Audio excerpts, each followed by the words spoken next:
Good morning, everyone. I'm Megyn Kelly. It's Monday, May 19th, 2025, and this is your AM update. President Biden diagnosed with cancer. We have the details. 1 month ago died.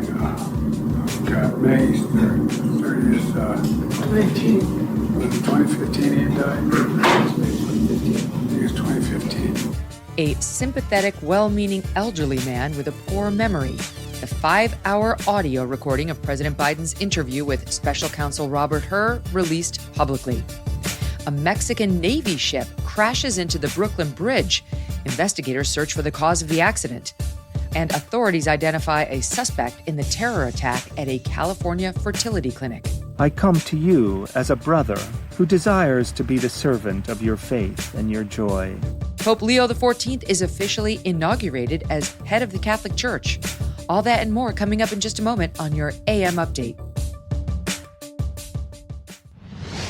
As President Trump is settling into his new administration, one of the top Democrats in Congress aiming to undermine the Trump agenda is Democrat Senator Dick Durbin of Illinois.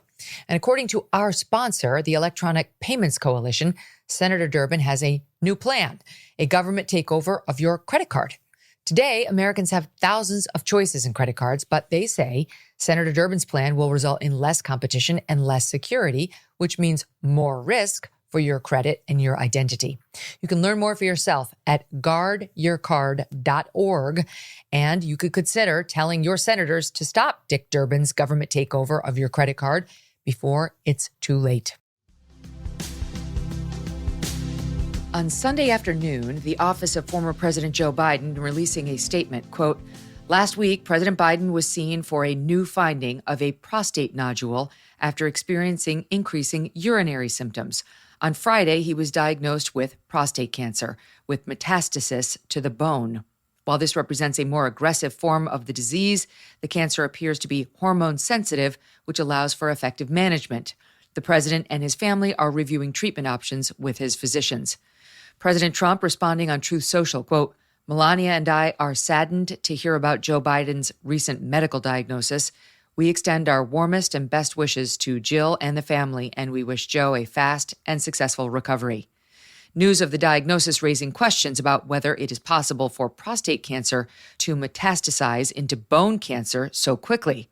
Some now asking whether it's possible that President Biden might have had cancer while in office, and if that were the case, many questioning how a White House physician would not have caught the symptoms in a prostate-specific antigen test. His last physical, February 28, 2024, with no mention of the PSA test or the results. The announcement comes as a new book on how the White House hid Mr. Biden's mental acuity problems hits shelves this week. No sooner had Mr. Biden's office made the announcement than former Obama advisor David Axelrod said on CNN that conversations about Mr. Biden's mental state, quote, "should be more muted and set aside for now as he's struggling through this." To be clear, the Megyn Kelly Show and AM Update disagree. We wish Mr. Biden all the best with his recovery, and we also plan to dig deep into these issues, including what role not only the White House, but the press had in covering them up when the authors of the new book, Original Sin, appear on the Megyn Kelly Show this Tuesday. On Saturday, Axios releasing the long-awaited audio recordings of Special Counsel Robert Hur's interview with President Biden. The tapes capturing President Biden's responses during Mr. Hur's investigation into his handling of classified documents. The probe centering on documents from Mr. Biden's time as vice president and as senator that were discovered at his home and former office.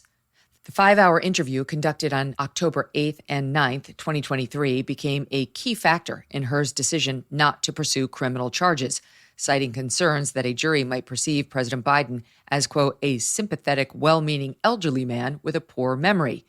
Throughout the interview, President Biden meandering, struggling to grasp words. The president also frequently veering off topic, sharing personal anecdotes seemingly unrelated to the prosecutor's questions. Mr. Biden asked if he ever brought classified material from the Naval Observatory or the West Wing, responding with a rambling 12-minute answer, including a story about a trip to Mongolia.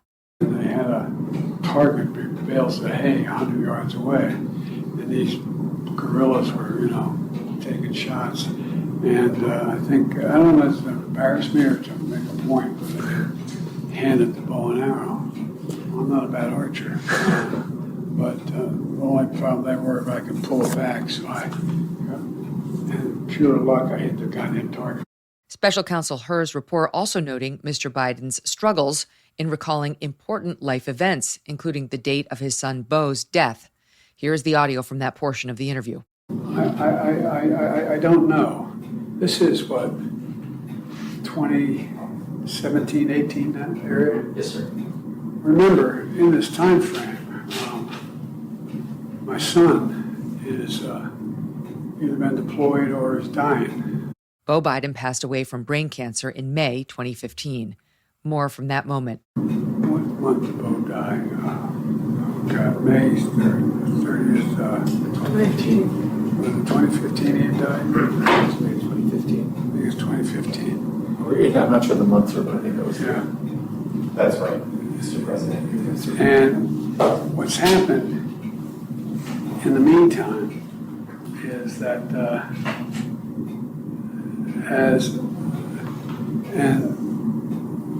Trump gets elected in November of 2017? 2016. All right. So, what did I have 2017 here? That's when you left office. The final report, released in February 2024, prompting President Biden to hold a rare evening press conference to address the characterizations in Special Counsel Robert Hur's report. I know there's some attention paid to some language in the report about my recollection of events. There's even reference that I don't remember when my son died. How in the hell dare he raise that? Frankly, when I was asked the question, I thought to myself, it wasn't any of their damn business. As the tapes show, Mr. Hur had not raised President Biden's son's death. It was Mr. Biden who did that. Back then, Dems still circling the wagons around Mr. Biden, some tearing into Mr. Hur, accusing him of partisan activism at a House Judiciary Committee hearing on his findings in March. One moment here from then California Congressman Adam Schiff. You don't gratuitously do things to prejudice the subject of an investigation when you're declining to prosecute. You don't gratuitously add language that you know will be useful in a political campaign. You were not born yesterday. You understood exactly what you were doing. It was a choice. You certainly didn't have to include that language. You could have said, vis-a-vis the documents that were found at the university, the president did not recall. There is nothing more common. You know this. I know this. There is nothing more common with a witness of any age when asked about events that are years old to say, I do not recall. Indeed, they're instructed by their attorney to do that if they have any question about it. You understood that. You made a choice. That was a political choice. It was the wrong choice. Despite public polling showing increasing public concern surrounding Mr. Biden's cognitive abilities, Democrats and media members insisting in the months leading up to and the months following this report that President Biden was at his very best. A portion of that defense courtesy here of Grabian. Start your tape right now, because I'm about to tell you the truth. And F you if you can't handle the truth. This version of Biden is the best Biden ever. He is sharp, intensely probing, and detail-oriented and focused. Ageism is an issue. Americans have a rich history of holding people's physical characteristics against them. He's older.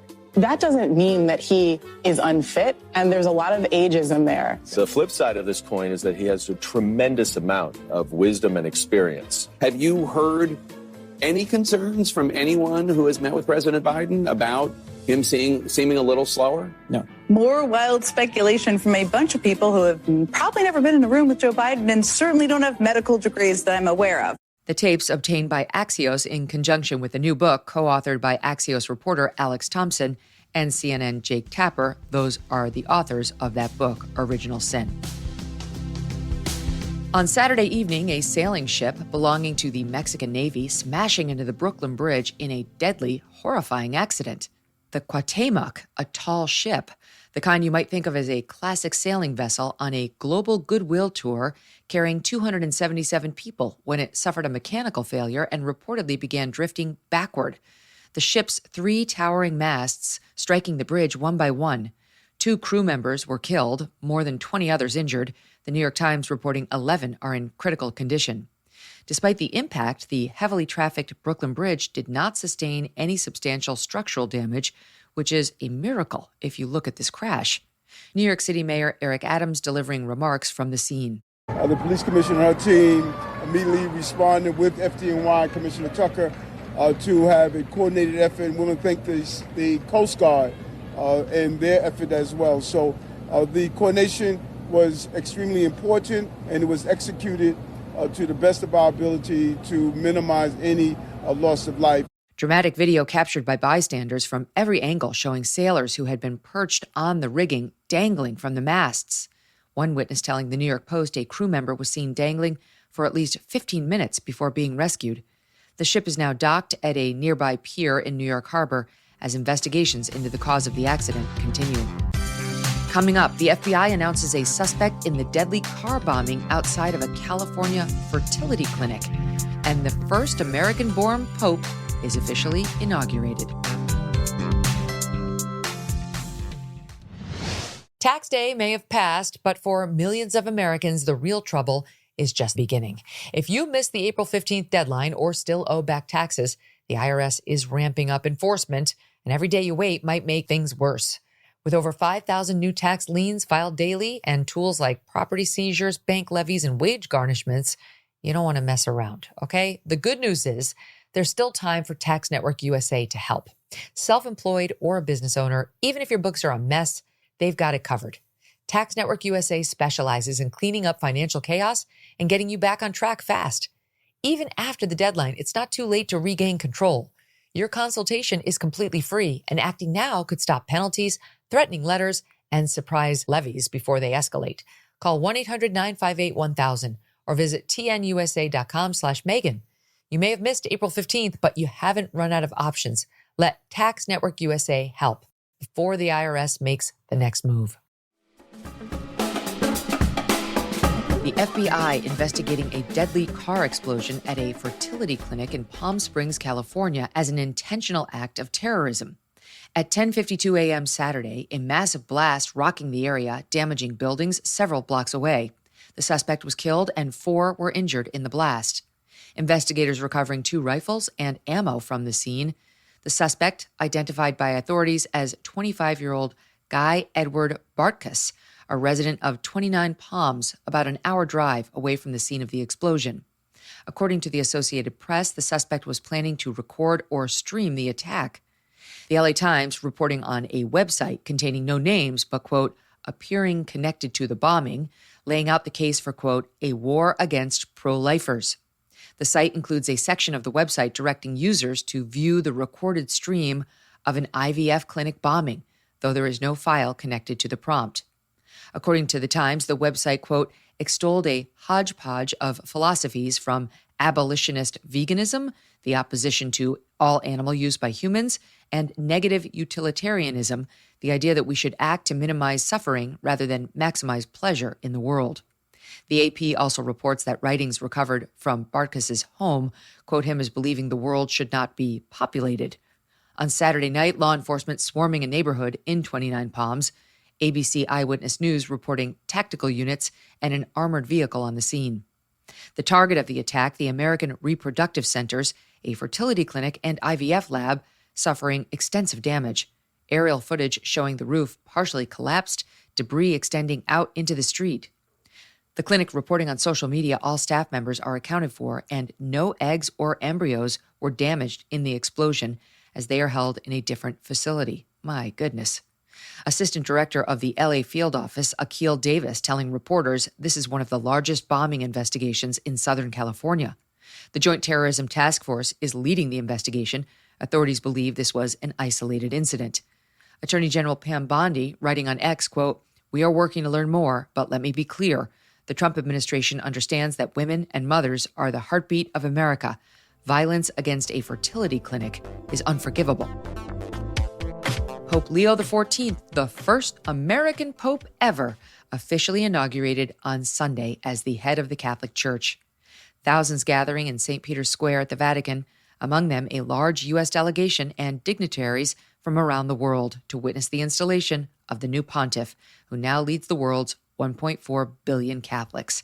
A moment from the Pope's homily. I was chosen without any merit of my own, and now, with fear and trembling, I come to you as a brother who desires to be the servant of your faith and your joy, walking with you on the path of God's love, for He wants us all to be united in one family. Pope Leo wearing the traditional white papal vestments, a departure from his predecessor, Pope Francis, who chose simpler garments, appearing visibly emotional at times, most notably upon receipt of the fisherman's ring, a symbol of the pontiff's authority. The large gold ring, a reference to St. Peter, the first pope, who was a fisherman by trade. According to Scripture, Jesus called to him, saying, "I will make you a fisher of men." Pope Leo XIV greeting dozens of dignitaries after the Mass, including Vice President JD Vance and Secretary of State Marco Rubio. Ahead of the visit, Secretary Rubio asked about perceived criticism from the Vatican regarding the Trump administration's immigration policies. Here he is responding. How do you reconcile what the Vatican has said on compassion for migrants with the Trump administration's policies? Well, first of all, the Pope is not a political figure. I know he's covered like one, but they're not. They're the earthly head of the Roman Catholic Church. And the Church has strong social doctrine teachings, and I think there is not incompatibility. We, too, are compassionate towards migrants. I would argue there's nothing compassionate about mass migration. I understand there's this temptation to cover the papacy as a political office. It is not a political office. It is a spiritual office, and it is one that it has social teachings that are aligned with the faith and with the gospel. And but I don't believe those are incompatible with a national policy that tries to prevent mass migration. Following the inaugural Mass, the pontiff shaking many hands, some visitors bowing and kissing the papal ring. Pope Leo breaking protocol one time to embrace his brother, Louis Prevost. And that'll do it for your AM update. I'm Megyn Kelly. Join me back here for the Megyn Kelly Show. We'll have all the latest on this Biden news. We're live on SiriusXM Triumph Channel 111 at noon East, on youtube.com/Megyn Kelly, and on all podcast platforms.